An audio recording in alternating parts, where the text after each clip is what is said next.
Those are clouds, Daddy. Those are chemtrails. Chemtrails? What are chemtrails? Chemical trails, Daddy, and they're very bad.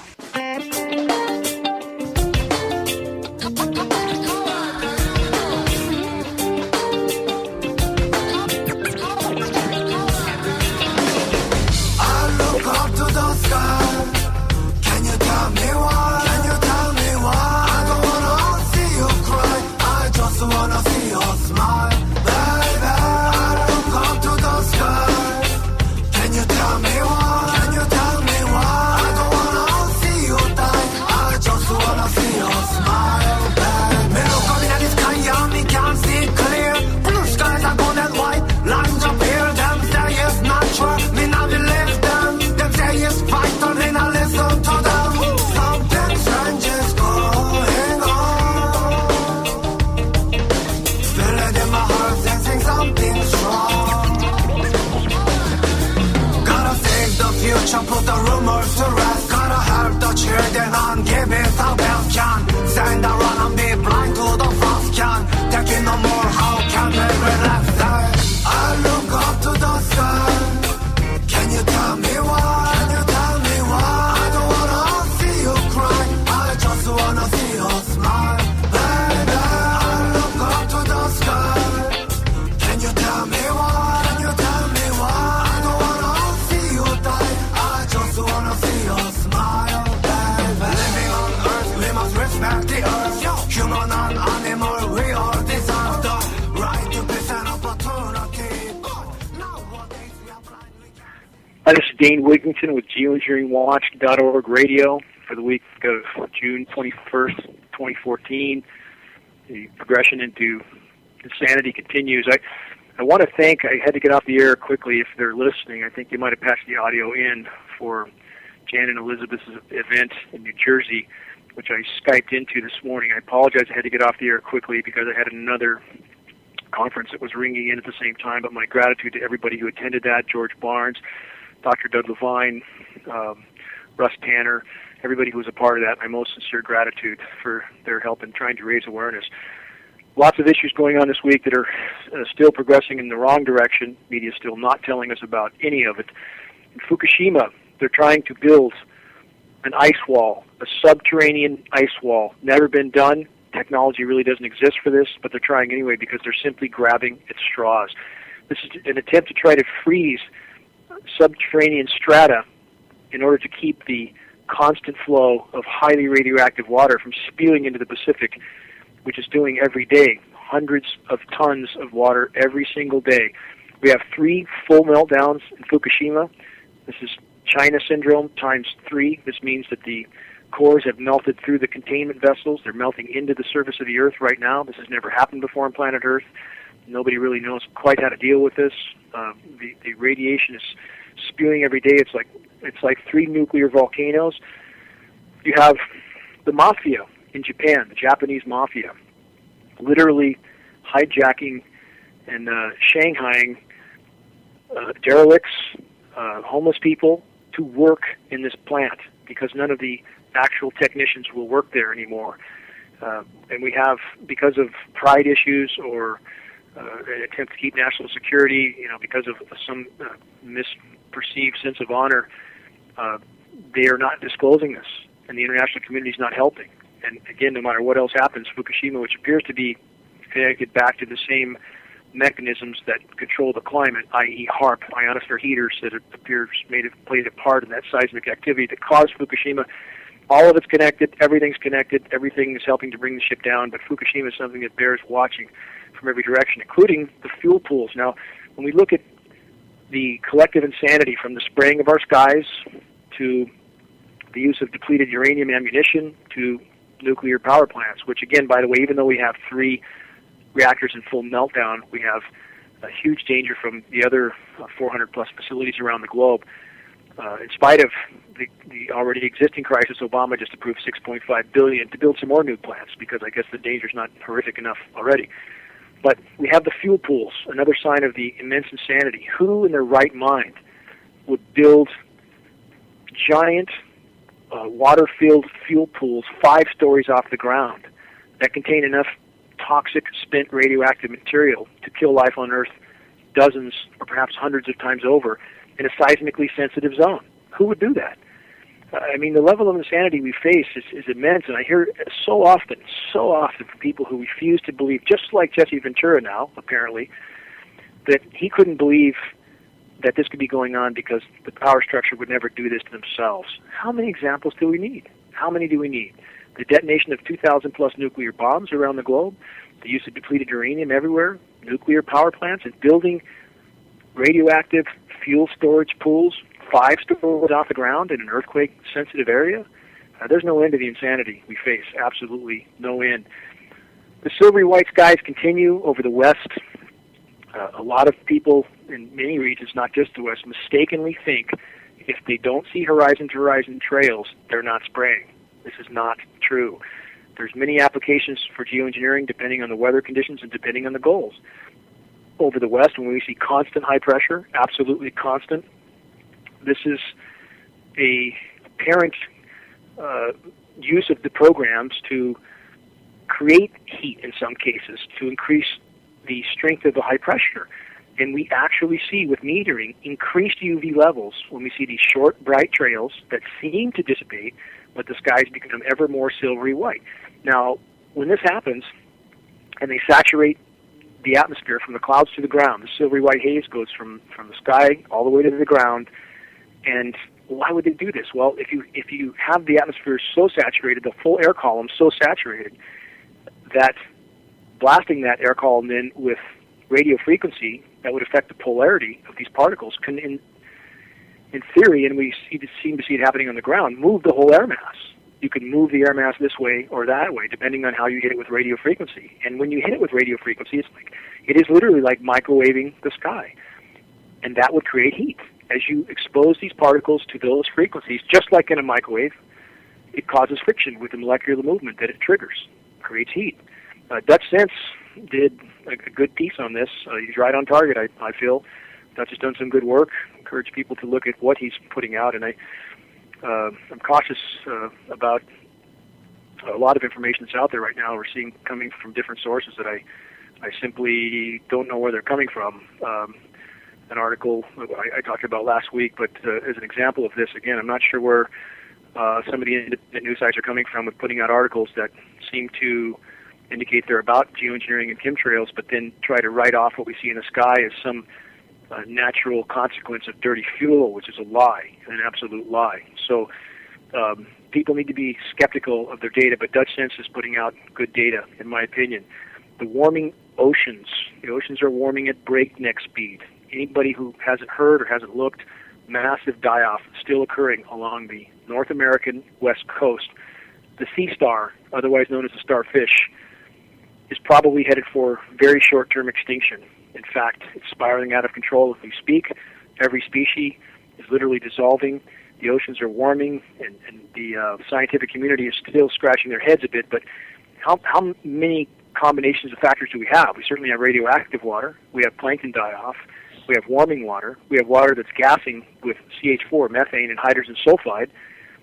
All of these combinations are lethal. They're all coming together. The oceans are warmer. They carry less oxygen. In fact, to give people an idea how warm the oceans are, off the Mexican west coast, we've already had the earliest two, really they were Cat 5 hurricanes. They tried to classify them as Cat 4 because somehow they magically held at 155 miles an hour, 1 mile an hour below Cat 5. They're simply playing with figures at this point. That's all they're doing. They're lying about temperatures. They're lying about the strength of certain storms. So we had the earliest two major hurricanes ever recorded. We have ocean temperatures off the Mexican coast, over 90 degrees. This was before summer hit. These are astoundingly high ocean temperatures. So we have ocean die-off continuing. We just had the warmest spring on record, and I know there's a lot of angst from people in the east when this sort of subject comes up because it's so cold where they're at. But I point out to people in the eastern U.S., the eastern U.S., the eastern half of the lower 48 is just over 1/2 of 1% of the entire surface area of the globe. That's not much. That's 1/200th of the surface of the globe. That's not much. So you have to look past your own horizon. The rest of the planet is absolutely going into meltdown, and geoengineering is fueling that fire by the day. The worse the warming gets, the more they spray, and the more it spirals things even further out of control. That's how the military-industrial complex works. Let's look at Iraq. Let's look at Afghanistan. Let's look at everywhere that they go. They leave chaos and destruction in their wake, in their path. Now we have something occurring again for a second time in India. It occurred first time ever on the planet last year in China. It's called wet bulb syndrome. This is where temperatures and humidity pass specific thresholds that are incompatible to the human organism. So in China last year we saw this. This is where temperatures above 110 degrees, humidity's over 50%. Lots of mortality last year in China. They publicized 500-600 deaths. We believe the actual mortality figure was much higher. Just happened again in India. Some temperatures are approaching 120 degrees in India. Temperatures above 50%. Hundreds of mortalities there as well. So while the planet is spiraling into total extinction, what's our government do? Let's build some more fighter aircraft. How about $500 billion worth of F-35s? Apparently they need 2,500 F-35s, a total disaster of an aircraft. It's nothing more than a giant money hole to keep the military-industrial complex going. It's astounding. And while they keep the population entertained with football games and reality shows, they're building an ever bigger military machine on a planet that will soon be dead if we stay on this course. How reasonable is that? How rational is that? We have the disaster of Iraq again unfolding right now with ISAF taking control of most of the oil fields. We just left. We left chaos and destruction in our wake of the U.S. military machine. Now we have a total implosion of that nation commencing as well. And in the meantime, the whole global economic system, global society, if you will, is still like a snake eating its own tail. That's exactly what it's like. In China, you have ghost cities. Many who haven't heard of this, they wouldn't be familiar with the term. Google it. Look it up. What's a ghost city? A ghost city is a city where no one lives, a brand new city that has no inhabitants. Why would China do this? Because they're trying to keep their GDP up. Why would car manufacturers continue to build cars that aren't selling and putting them on empty parking lots around the globe? This is an actual indisputable fact, because they're simply trying to keep the completely unsustainable machine of modern industrialized society grinding forward, because they don't know any other way, because the system isn't designed to do anything else but do this. You have the central banks printing money in every single country now. They've all followed the Western model. Just print everything you can until everything implodes. You have zombie banks. What's a zombie bank? It's just a bank that simply is otherwise insolvent. It's being kept afloat with zero interest money. Zero interest. So how is that when the bankers and other global corporations can borrow money for 0% interest? In fact, they may go to negative interest rates. They're being paid to take money that's being printed just to keep the machine going. We have that here in Northern California. We have some highway projects going here that are completely senseless, completely. Absolutely counterproductive, no point to any of it. Why are they doing it? Because it keeps the machine moving. And why does that help? Because it keeps the population busy, distracted, under the impression that things are somehow going to magically continue the way they have been. In the meantime, the power structure is digging in, preparing for total collapse. And that's, again, that's the road we're headed on. Zombie industries, same thing. I know people with Caterpillar. Caterpillar sales are plunging. In fact, this has been the case for a very long time. The statistics have been falsified with Caterpillar as with so many other industries. Oil prices going through the roof. Our society cannot live, cannot function, even if we didn't have the environmental implosion we have, cannot function without cheap energy. Can't. It's not designed to. And so we have oil prices approaching $120 a barrel again. That will likely go through the roof soon. We have a disconnection from the dollar as a global reserve currency that's going to devalue the dollar, make oil prices even higher. And we have a lot of people, and this is disturbing to me, but in the environmentalist community, and I don't want to fault everybody in that community, although the organizations themselves should be faulted. I'm absolutely disgusted with their behavior, their denial of the climate engineering issue, and their lack of willingness to help. And I know a lot of people, I'm sorry to say, within those organizations that are behaving in the same manner. They don't want to be disturbed. They want to marginalize the elephant in the room of climate engineering while they focus on a fish or a frog here or there. And I care about every fish. I care about every frog. I couldn't care about the environment more than I do. But I can also rationalize and say if the whole boat's going down, we have to save the ship and let go of a few passengers if that's what it takes. You know, there's no other alternative. So when the environmentalists are talking about we all need to go solar and everything will be fine, we all need to have wind power and everything will be fine. I'm on solar. I'm on wind. I'm on hydro. Well, my hydro doesn't work because it doesn't rain here anymore. And that's a direct result of climate engineering. Climate engineering also overall reduces wind, and I want people to hear that overall. It doesn't mean it's not windy or even extremely windy in places. Overall means overall. Same with precipitation. Climate engineering reduces precipitation overall. Doesn't mean it's not going to deluge in places. People need to separate the baby from the bathwater. They need to hear the whole message. There's overall effects, but that doesn't mean that that's a specific hard, fast, all the time rule. Listen to the verbiage on this. So when the environmentalists think we're going to all just put up some solar panels and everything will be fine, it's absolute nonsense. Absolute nonsense. At best, we have renewable energies that are a fossil fuel energy extender. That's all they are.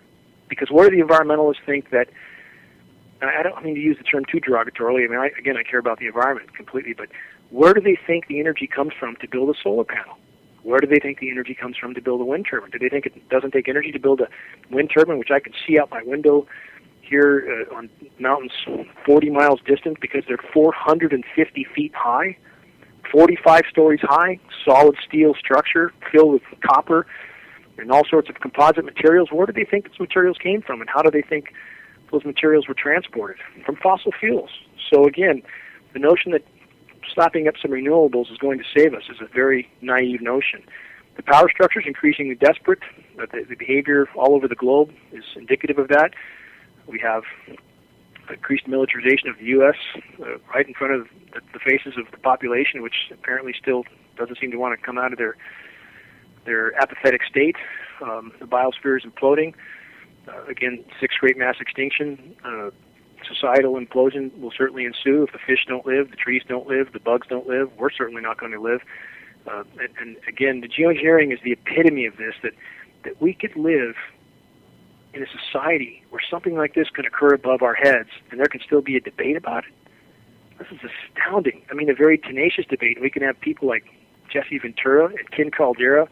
And I encourage people to look up Ken Caldera. In fact, look up the post I just put up on Ken Caldera, because he is the epitome of a man who has no honor. And he's in company with David Keith and others like them.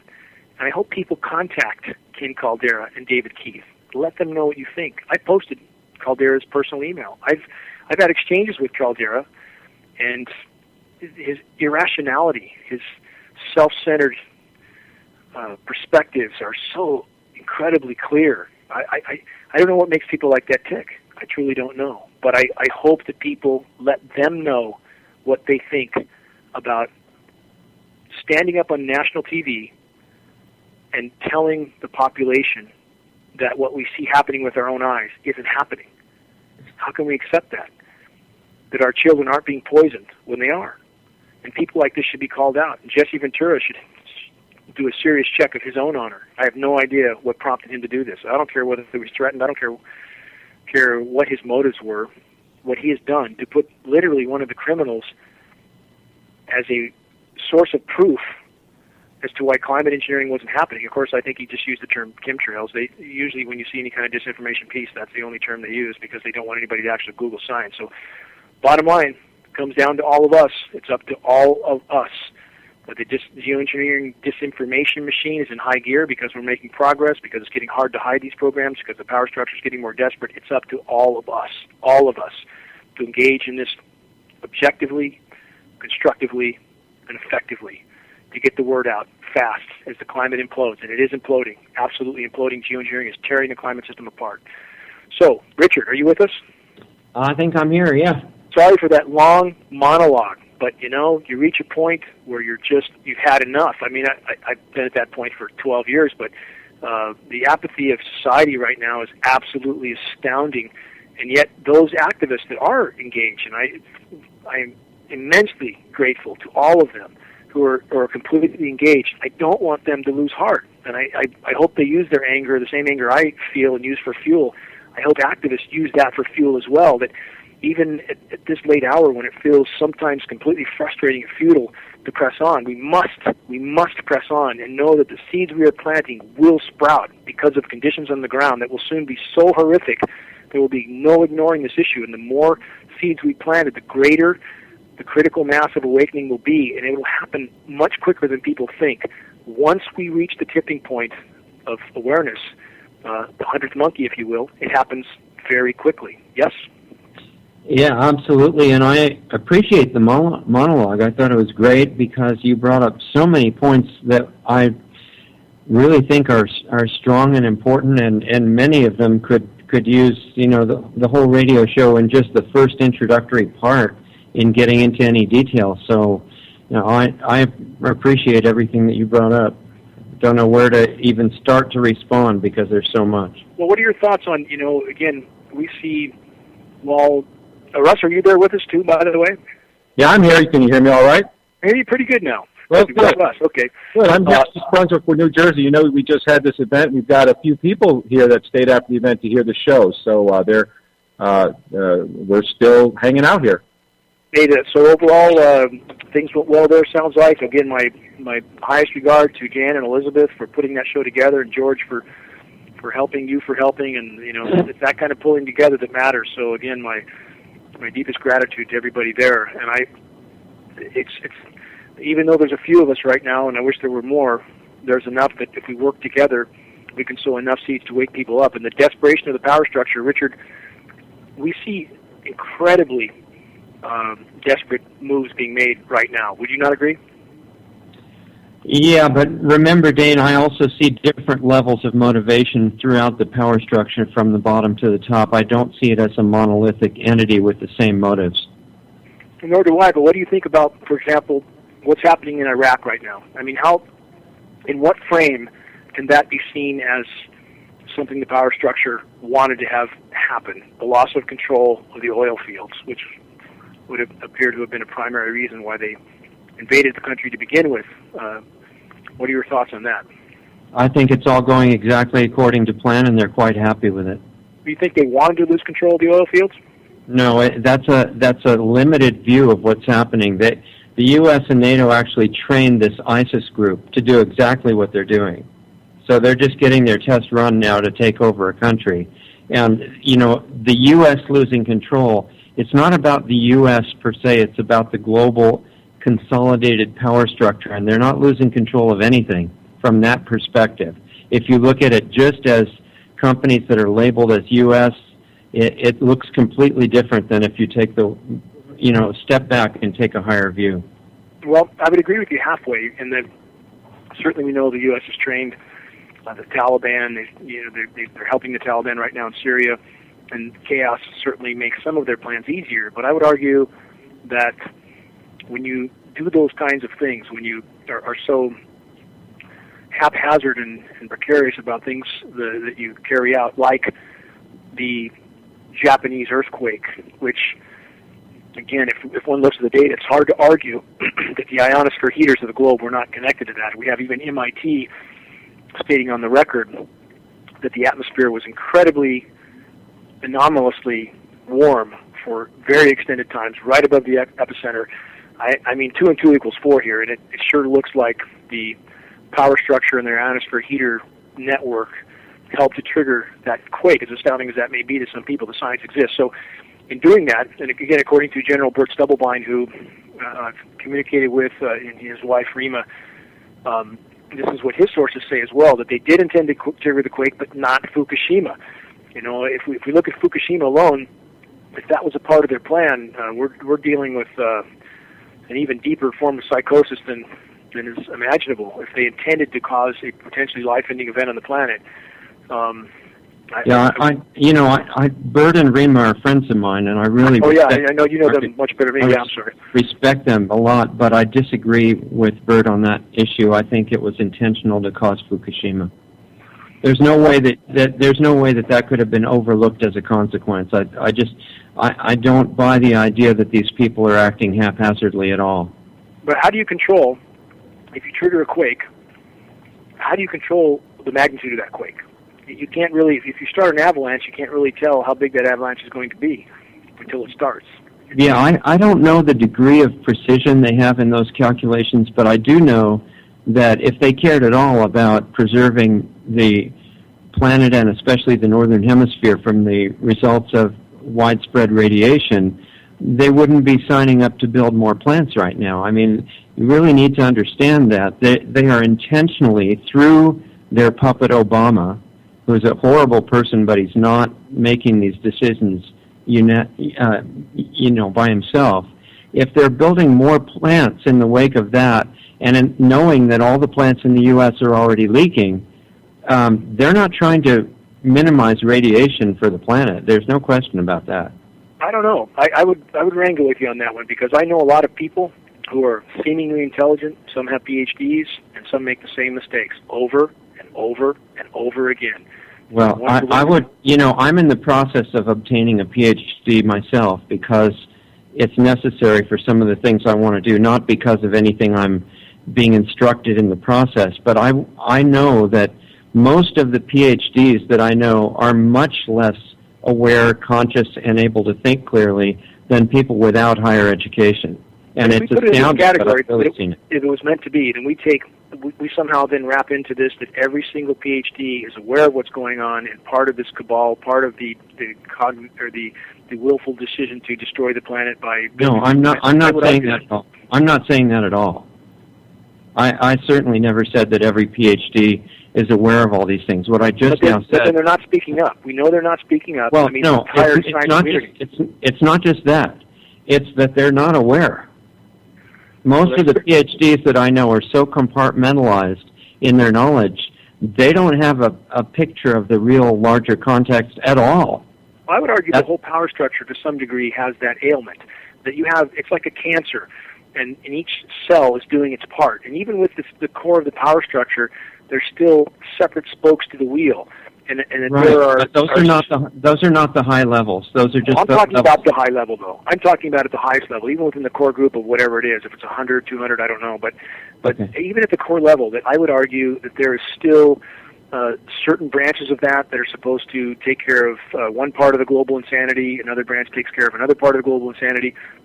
And in regard to certain things that happen, these are men. These are people that are every bit as fallible as anybody else on the planet. Whatever evil genius they have, we see throughout history, unless every empire wanted to fail, and I don't believe that, then this one is going to fail horrifically as well, only on a scale that is total now.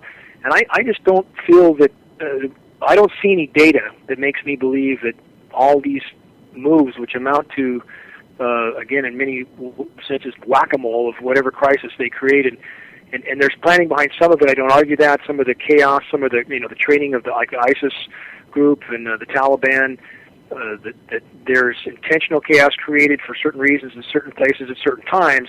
But I would argue that once you do that, the train goes off the rails. You can't control it anymore, just like triggering earthquakes. And you can't possibly, I've seen no science that would ever convince me that by triggering such seismic movement, they could in any way have any clue how strong it's going to be. There's no geological data that has convinced me that there's any way of calibrating that. There's no way. Measuring it, knowing beforehand how horrific it will be. So I feel that there's a lot of chaos going on in the power structure right now, and that whatever their plans are, and I don't doubt it's a lot, but like every single empire that has ever existed, this one is, as it becomes more pressed, more desperate, is running horribly off the rails and making an ever-increasing amount of miscalculations, missteps, misjudgments, and that's going to get worse as we go forward. And one thing I would bring to the table is one thing that they say, they have a saying among themselves called order ab chao, which means order from chaos. And the order that they're talking about is the New World Order, and that they're going to bring about this acceptance of New World Order, of a very socialized, communistic type of society with a centralization of power, by making everybody feel like they're protected, but there has to be a threat. And so I think that all of these things are working together as a threat. And I'm not saying that everything they have is in control, but I do think that the idea of order from chaos, that is their logo for creating chaos, frightening the public, and creating the need for security, which they will bring with a price. No argument with that premise, no argument at all. That's certainly the stated strategy, if you will. But back to the point I made, as you create this chaos, you can't control the chaos anymore, not from the climate, not to societies that are disintegrating, not to groups that are rising up and communicating more than it was planned, just like the Internet, I think, gave a much greater tool of awakening to the population than was originally planned. And I would argue that, yes, although what you said, I fully agree with Russ, that it's by that same premise that the train goes off the rails, and ever more increasingly is off the rails right now, just like the planet. I mean, we can look at data with the planet right now, and I know a lot of people have not looked, so they're not really necessarily seeing the same picture. I hope they look. But if we stay on this track, we're done. They're done. Whether the chaos, whether they lose control or not, they're going to use the chaos to increase regulation, to clamp down on people's freedoms, and just bring people into more and more heavily regulated situation and more tyranny. I think that's the bottom line. So I think that's the goal. They'll use it either way. They'll use it whether it's intentional or not. But when they lose control, they no longer can use that tool. When society completely blows apart, at that point, their attempt to use that tool doesn't work. When you have even those in law enforcement, National Guard, so forth, those that were intended to be the tools of this control, when they know their families are looking for the next bite of food and the next drink of water, I would argue they're going to have a hard time controlling that army. Very hard time. Yeah, we can definitely hope that the military and the police officers and other people in government will come to that to realization. I mean, that's what I hope. I don't think there's any doubt about that as things deteriorate to the point that they're getting closer to by the day.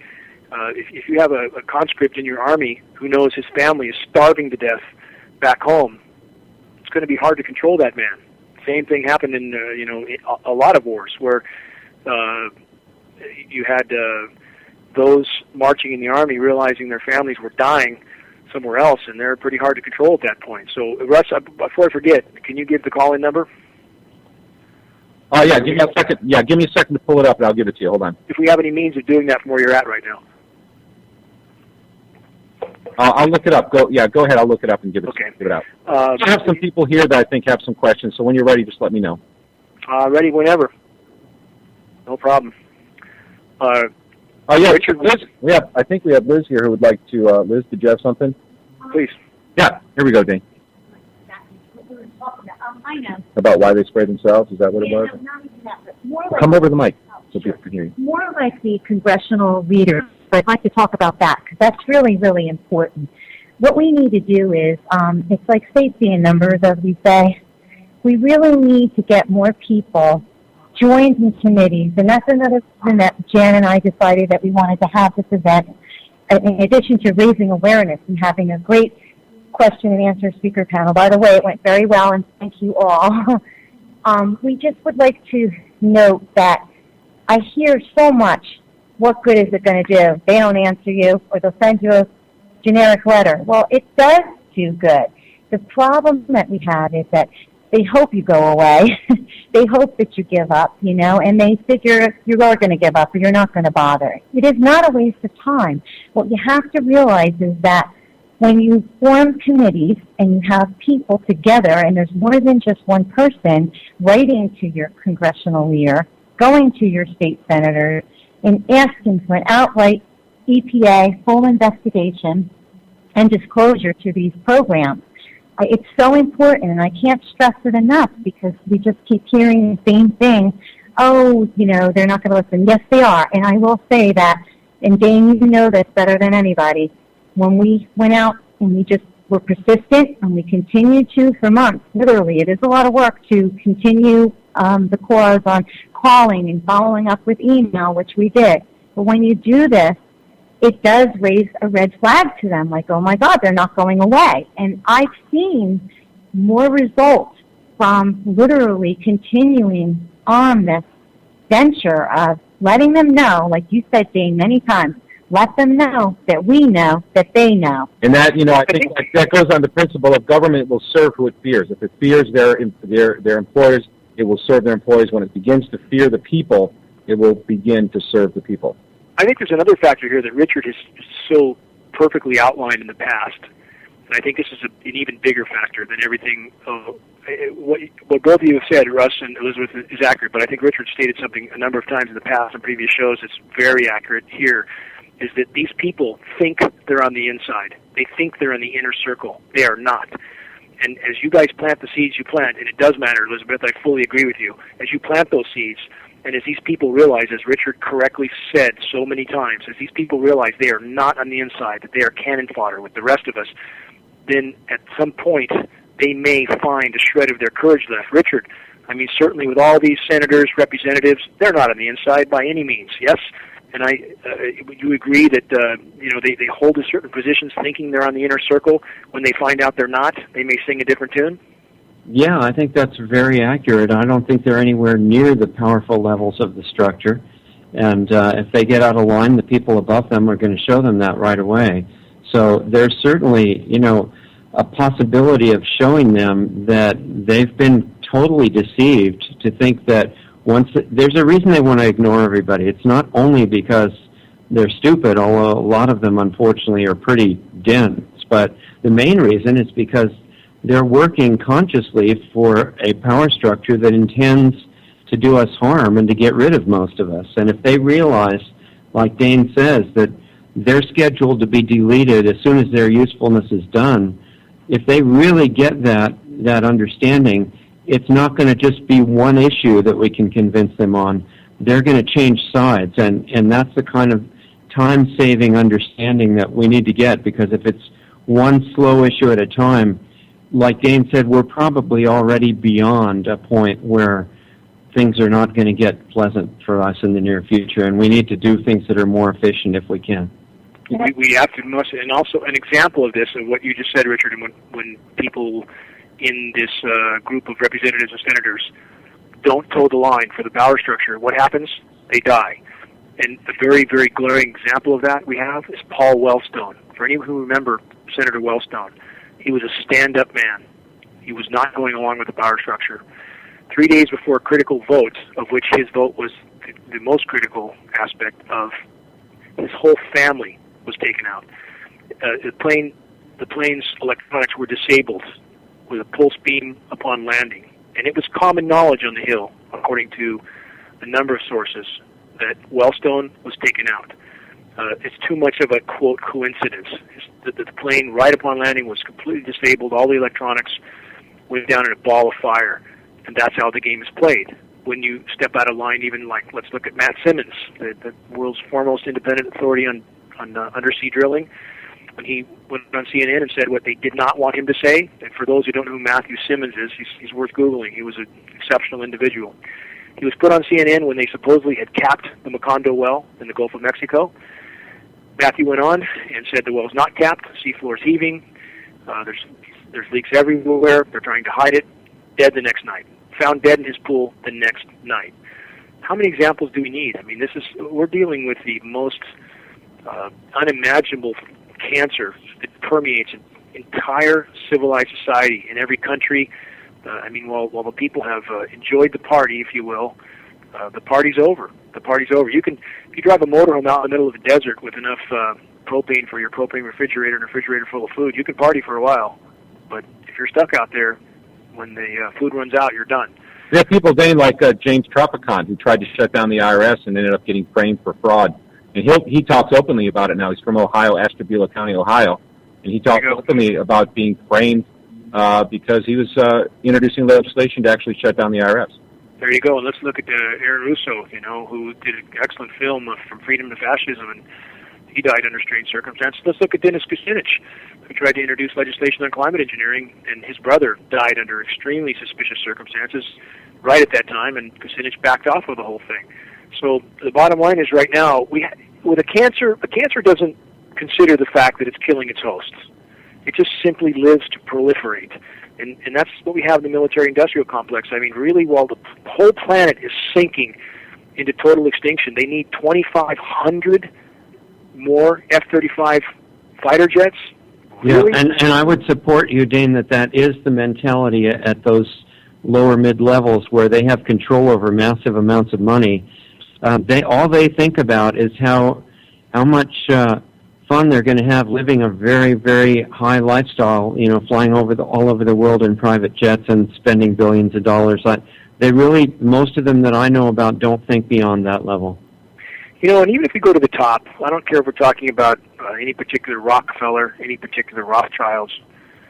These are men, and they are not sane, and they are certainly capable of incomprehensible mistakes, and they are not infallible in any sense. I mean, obviously they're horribly evil. I can't think of a better word for it, but no matter how long they've laid out their plans, or how many decades or even centuries with some of these families, when things begin to happen, when karma and nature begin to kick in and take control, and they realize their power is not what they delusionally imagined it to be. Well, right. I mean, their whole entire plan, however brilliant, is one big mistake because they're going to end up destroying themselves. And I think that's an illustration of exactly what you're saying, that not only are they fallible, everything they're doing is a mistake. It is, and the total gravity of that mistake is about to become evident. And encourage people to keep their eye on some of the issues we've talked about a lot in the past, but the methane situation is worsening by the day. There's wheels turning right now that can't be turned off. But again, no matter how dark the horizon looks, if we could take a quantum leap in the right direction, that quantum leap is to stop climate engineering. And right now, the disinformation people, I just saw another video this morning. I don't know if Russ or Richard, if you've seen this. It's another presentation by another NASA employee specifically designed to teach kids that these trails are completely harmless, they see in the sky, and to try to, in a very ineffective and incredible way, to try to marginalize those who say this is geoengineering. So, again, with people like Ken Caldera, and I do have some very damning quotes on audio from Caldera that was given to me by a Pacific radio announcer, again, I mentioned earlier, I think, where Caldera openly talks about, I'll publicize this in the next couple of days, about what he did at Lawrence Livermore Laboratory, that sat around discussing how they could blow up hydrogen bombs in the ocean and cause tidal waves that would engulf cities, how they could seed the clouds with pathogens to sicken the populations below. And this is who Jesse Ventura has to try to tell us we don't see what we see with our own eyes. We live in a society that is something out of a science fiction book. But I hope people, again, do not lose heart. We're only responsible for ourselves, and if we march on, the awareness will happen. There will be no other choice because of events unfolding on the ground. So people need to not lose heart, arm themselves with data, and march on. Russ, if you got any more questions there, just sing out. Yeah, absolutely. If anybody has questions here, they'll let me know, and I'll relay them. Also, if anybody wants to call in, they can call 718-717-8296. That's 718-717-8296. So it appears as if... Oh, Richard, go ahead. Yeah, I just wanted to make one comment on what you said as far as solutions go. I think it needs to be two-pronged. You know, the first part is most of what we talk about, spreading awareness. I think that's critical, and it can make it more and more uncomfortable for the so-called representatives in the fake system that we're under right now to keep obeying their bosses to our detriment. I think that's important. But the other side of it, since, as we said, we need to save time and do as much in the same time as we possibly can, I really think everybody needs to look at what ITCCS is doing to use the still powerful common law in the correct way to bring charges directly against people at the top of the system. Because you've got this system which is like a huge machine, like an earth-moving machine that's headed straight at us, and you have to consider that what the driver of that machine does is pretty important, even if he has massive crews below him. And to get the driver out of that position of driving the tractor at you becomes a pretty high priority. I don't think it's possible through the present conventional legal system, which is designed by the same people and controlled by them. But the common law system that's still in place, that many people have used incorrectly with bad results, is now for the first time I've ever seen being used with effect. And it's already been discussed that this can be used to bring down the top people legally who are directing not only the chemtrail and geoengineering programs, but everything else, such as the expanding nuclear industry, all of that from the higher up levels. And these are ways that they could actually be stopped. I don't argue that. They need to be stopped. The part that I would say still matters immensely is that back to climate engineering and back to the effect it has on everyone, everybody from the senator down to the street sweeper, whatever political party, whatever religious institution they belong to, it doesn't matter. It affects us all the same. And that if we do not build enough of an aware and awake and angry population to carry out some of this legislation, then we won't be able to get it done. So although I agree completely with what you're saying, I still would argue that we need to continue to build our ranks of awareness and awakened people so that there's enough of the population, a critical mass, if you will, to implement what you just outlined and described. Yeah, I totally agree. That's why I'm saying both at once are necessary. Yeah, and that's just what we've done here today in New Jersey with this screening of Look Up. George Barnes was here, and Liz has ideas and input about what she's done. Liz, what are you thinking? Yeah, what happened today, just so you guys know, we had people from New York and New Jersey mostly. I think everybody here was from New York and New Jersey. And they were wonderful in helping us. And actually, it's really been great to meet them because, we deal with everybody, publicly on Facebook, and we're trying to get the word out there. But to finally meet them, we're joining committees, and we're actually going to form committees across, New York, New Jersey, Pennsylvania, hopefully, and Connecticut as well. But most of the people from New York, New Jersey really need to get together because you're talking about the tri-state area. It's very overpopulated. There's more people per square mile, I think, in New Jersey, New York than anywhere else. And we are being bombarded, and we see this because we're neighbors, right? We're neighbors here. So we discussed that we would like to get together and form committees and literally get it out there. Because like I said, when our Congress people that we contacted saw that we were a nonprofit organization that had formed already and had committee people, and there's been hundreds of us, they then said, maybe we need to look at this a little bit more. Is George still there? No, he had to leave. He did, okay. I was going to have George explain the Skyder Alert app, which I know he's recently updated. And for anybody listening, that's a great tool. I know they put some new technology on it, and it's we need to use the tools we have. And George has put so much into this fight.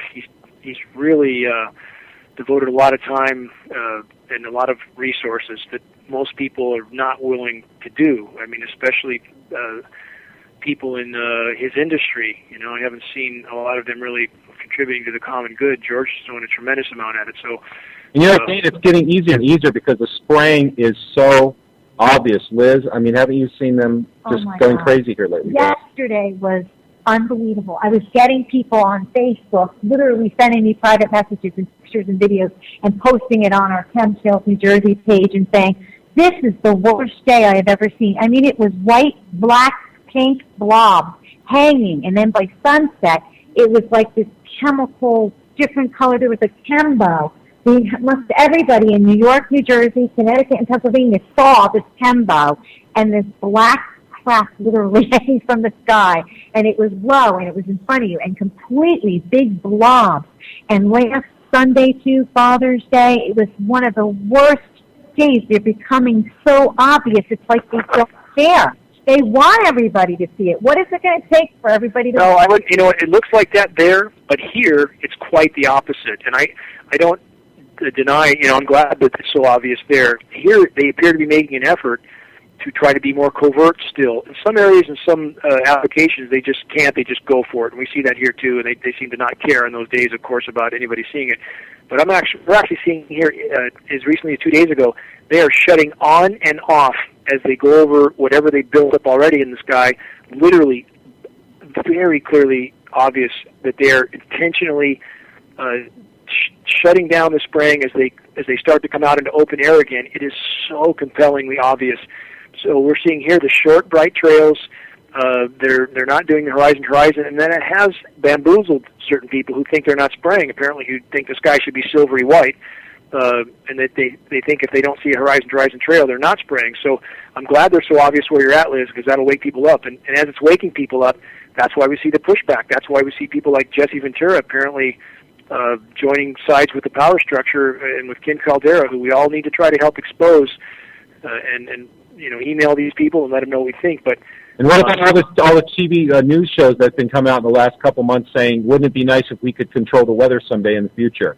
Yeah, they're all trying this, but I think they're going to have a hard time making the pig fly, and that's why everything that we're all doing, everything you're doing, Liz and Jan, and to try to sow these seeds of what climate engineering is really doing, so that if and when they do try this, if they try to make this pig fly with a lot of lipstick and PR, that it won't fly. It won't fly. And we're trying also for those people listening, something we're doing here in the West Coast on July 15th at a Northern California Air Quality Board meeting. We have an assembly of people now here that I think we should be able to put a pretty big blip on the radar. We have a CEO of the third largest environmental consulting firm on the planet, Matthew Sutton, is going to speak here. A very courageous man. It's an honor to have met and connected with him. And he knows the risk to his employment. And given his position that high in the food chain, is probably one of the most high up people to speak out on this issue yet. We also have at the same time, same date, we'll have Rosalind Peterson from USDA giving. Everybody's going to have short 5-minute segments, but it will be powerful in that they will state who they are, their credentials, and state emphatically based on their particular position of expertise the undeniable fact that these programs are going on. So we have Matthew Sutton, Rosalind, myself. We have former U.S. Forest Service biologist Francis Mangels. We have former fish and game biologist Alan Buckman. We have a North State neurologist, one of the main neurologists named Hamid Rabi. We have 2 former military pilots. We have 2 commercial pilots that are going to show as well. All this is going to be taped and in front of this air quality meeting. And we're not going in asking them to, gee, would you please investigate? No, that's not going to get anything done. What we're saying is this issue is undeniable. The contamination is undeniable wherever they think the contamination is coming from. Certainly, we believe the only plausible explanation is climate engineering, and we'll explain that in detail. But the fact is, when you go in front of a board like this, if you have proof, and we do, with lab tests, that there is an undeniable contamination, that they have a mandated responsibility to inform their citizenry of, period. There is an undeniable, very lethal UV issue. Undeniable. Trees are being burnt to a crisp. The bark is being burned off the trees, and we have metered readings of this UV level. They have a responsibility to inform their citizenry. So we're not asking them, we're telling them. Where do people get recording them? You said they're going to tape it. Liz was just chatting with me, asking me about, people would love to see that. How do they get tapes of that? Oh, it's going to be professionally taped. It'll be professionally taped. It may even be live streamed. I think George is going to, because the facility has the ability to live stream, and we think we might be able to get it live streamed. We think we'll have a couple hundred people from every segment of society there this time, because enough groundwork's been done in our area here, and they have us by the throat here. I mean, there's people pushing back against the power structure legislatively in California, so what's the power structure do? They can cut our water off as long as they want. I know back east you guys can't imagine what it's like when it's not raining. We can't imagine what it's like to have a raindrop here. Literally, you can't remember what it was like to hear rain. And everything's dying, everything. And they can keep that water shut off as long as they want. And that's what people here are starting to realize. It doesn't matter what you protest on the ground. If they can shut off your life support system from the sky and poison you at the same time, that's the battle you need to fight. So people are realizing that now. But yes, this will be taped, videotaped, YouTubed on our channel, Russ, at GeoEngineeringWatch.org. And, we'll definitely have it out there. But this event's coming, and if everybody in their own area, just like Liz and Jan have done, and others have done, there's a meeting in Kingman, Arizona, I know coming up, and man, that's interesting to me because I'm from Kingman. I came here from Kingman, Arizona, and I'm astounded that this is happening there. I'm glad. I'm thrilled. I'm absolutely thrilled because there wasn't a lot of environmental awareness when I was there, but that shows how much things can change and how much people can wake up. So, now, Liz was telling me they've got acid rain here. I mean, what's going on here? We had water tests results done. We did snow, we did water, and it came up very high levels of lead and mercury. Really. But what was the pH, though? What was the pH? Remember that? They're checking. But lead and mercury, that's interesting. That's very interesting to me.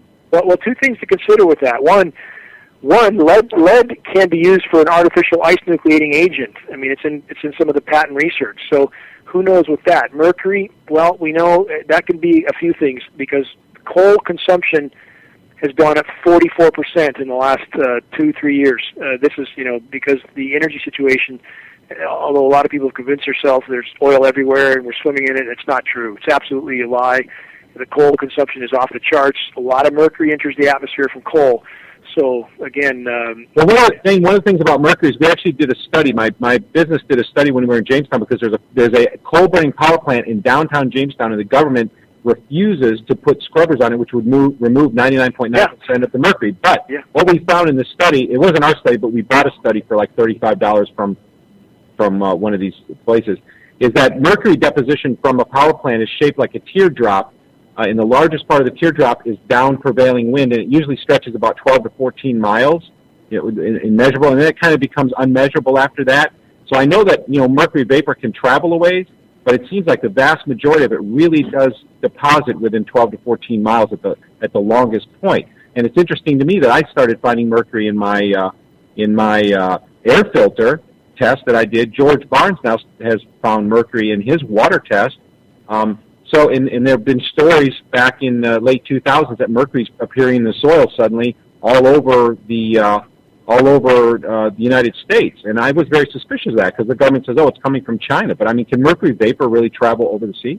Mercury is one of the only heavy metals that converts to a gaseous state, and its potential migration distances are quite large. It doesn't mean that what you're saying is not true for the larger particulate matter, but mercury is the only heavy metal that is thought to be able to migrate huge distances. Now, it doesn't mean they're not spraying anything on us. It doesn't mean that what you just described is they don't want to put up scrubbers because maybe they want this stuff out there. And back up to what Richard said, that this is a lot of intentional things going on. I don't argue that. And the synergistic toxicity between mercury and aluminum we know is horrific. But so bottom line is, I mean, I certainly don't deny that it's within the realm of what they would want to have happen to have a sickened population. I mean, I think we don't have a minute left, but we do have a question here from our panel of people who came. Fired off quick because we're almost out of time. About 2 minutes left. All right. My question is, I'm just wondering, I know how, secretive documents are classified and everything, and when do they become declassified where we can actually find out that they've been really doing this? I mean, it's been over 10 years, 14 years at least? No, they've been at this for 60 plus years at least. We know that for sure. And this is where people that say they've seen a trail in an old Hollywood movie, they probably have. They're on much smaller scale, but we know they've existed. We know the patents existed. We know it's been going on that far. When they release a document, just like what Edward Snowden released, he did release documents on the spraying. They said exactly what we'd expect a government document to say. This is why the military is willing to carry this out. They're being told it's for the common good when it's not. The document Snowden released said that if the U.S., the government states this is their narrative, if they didn't geoengineer, the weather would spin out of control within a year. Well, they are the ones helping to spin it out of control. So you have to, it depends on where the document comes from, what the intended goal of that document was to convince people that, it needs to be done. A lot of different ins and outs, but the bottom line is, we don't know anything we get from a FOIA request. Freedom of Information Act would be even accurate, you think there's any hope of this? I mean, what do you think, Renee? I mean, what do you I would like to know. I would like, them to admit at least that they're doing this, that they've been doing this. I don't see them admitting. Before we run out of time, I want to say one thing. Let's all help sound the alarm.